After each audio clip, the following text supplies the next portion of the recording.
I have just found the coolest little spot here in the woods.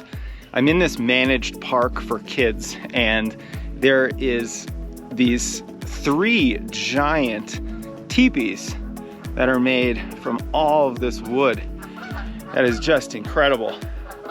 Here out in the woods, just a cool thing just to find, but this is definitely a place I would bring my kids. But I want to talk about this aspect of exploration with running and how, when it comes to preventing injuries, one of the unsung heroes of injury prevention is actually variability, is this aspect of exploring. And if we think about what running injuries actually are, we're going to know why variability is so important to keeping you healthy. So when we talk about running injuries, what are we actually talking about? See, the thing is, a running injury is technically called a repetitive stress injury. And therein lies the secret to preventing running injuries. We need to reduce the repetitive stress that we experience as athletes. And so when you think about it, what kind of repetitive stress do we experience all the time? Well, first of all, running itself. Running is a fairly 1 or 2 dimensional sport. We're typically running straight ahead all the time. And that's why we get injured so often. It's just because we're doing the same motion over and over again. And so one of the ways that we can reduce our likelihood of getting hurt is by reducing the repetitive nature of running. And that's where variability comes into play. Variability is so important because it changes and updates the stress that we experience as runners. We can't experience the same stress all the time. It needs to be varied throughout the training week so that we're not just hammering our legs in exactly the same way day after day, mile after mile. And one of the reasons why I'm out here running easy in the woods is because I want that variability. And there's so many different ways that you can inject additional variability into your running program. So for example, if you have ever used a strength running training plan, I take care of a lot of this for you. We're gonna do a lot of things in one of our training plans that's gonna help you stay healthy, like going through a dynamic mobility routine before you even start running. That's gonna bring you through a whole variety of movements that are very different than what you're gonna experience when you go out there running. There's also going to be a lot of pace variability. So we're not just going to run easy all the time. Even within our easy pace range, we are going to find a whole variety of paces within there so that you have flexibility to run a little faster if you feel good, or to run really slow if you don't feel good. And in addition to pace, we can also inject a lot of variability with the terrain that we find ourselves running on. That's why I'm out here in the woods. I'm going to show you some of the terrain that I experienced today. It's dirt trails, it's concrete sidewalks, there's wooden bridges, and then even within those different terrains, there's all kinds of little variability on top of it. So when you are subtly changing the surface that you're running on, and you're running a little on harder surfaces, on softer surfaces, on surfaces that are a little bit more variable, like trails or dirt, you're going to be changing the stress that your feet and lower legs are experiencing. And in the same vein, this is why I've been recommending that runners rotate their training shoes a couple times throughout the week. You know, right now, I'm wearing my trail shoes. That's because I'm mostly running on trails today. But if I'm doing a faster workout, mostly on the road, then I'm probably going to be wearing my faster training shoes. And then I also have an old pair of trainers that I might wear once in a while for a really short, easy run. And what wearing different shoes does is exactly what running on different terrains does. It varies the stress that your feet and lower legs experience, because every pair of shoes has a different stack height, a different amount of arch support, a different foam material in the sole of the shoe, and different heel toe drops. All of these subtle variations in your shoes help you reduce your likelihood of getting injured, because You're not just running in the same pair of shoes that put your feet and lower legs in the same position, stride after stride after stride. This video is sponsored by Inside Tracker, our newest partner for the YouTube channel, and I couldn't be more excited. They are an ethical company. They are a company that I've been using personally for years, and they're one of the most reputable blood testing companies in the country.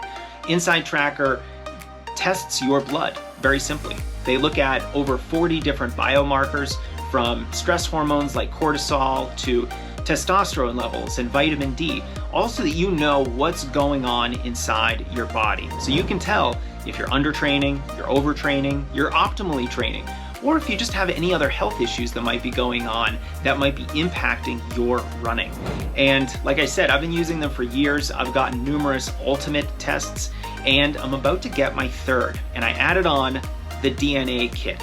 This is going to be really special for me, just to get a more in-depth look at what's going on inside me so that I know if there are any red flags that I have to address. And that part of the whole procedure is why I love Inside Tracker, because you know what they do? They don't just give you a report showing you how your markers might be in the zone or outside the zone.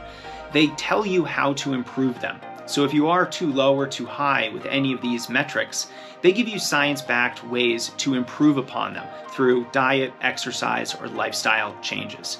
So I'm super happy about this partnership. And if you go to insidetracker.com/strengthrunning, use code strengthrunning, you're gonna get 25% off any test that they have.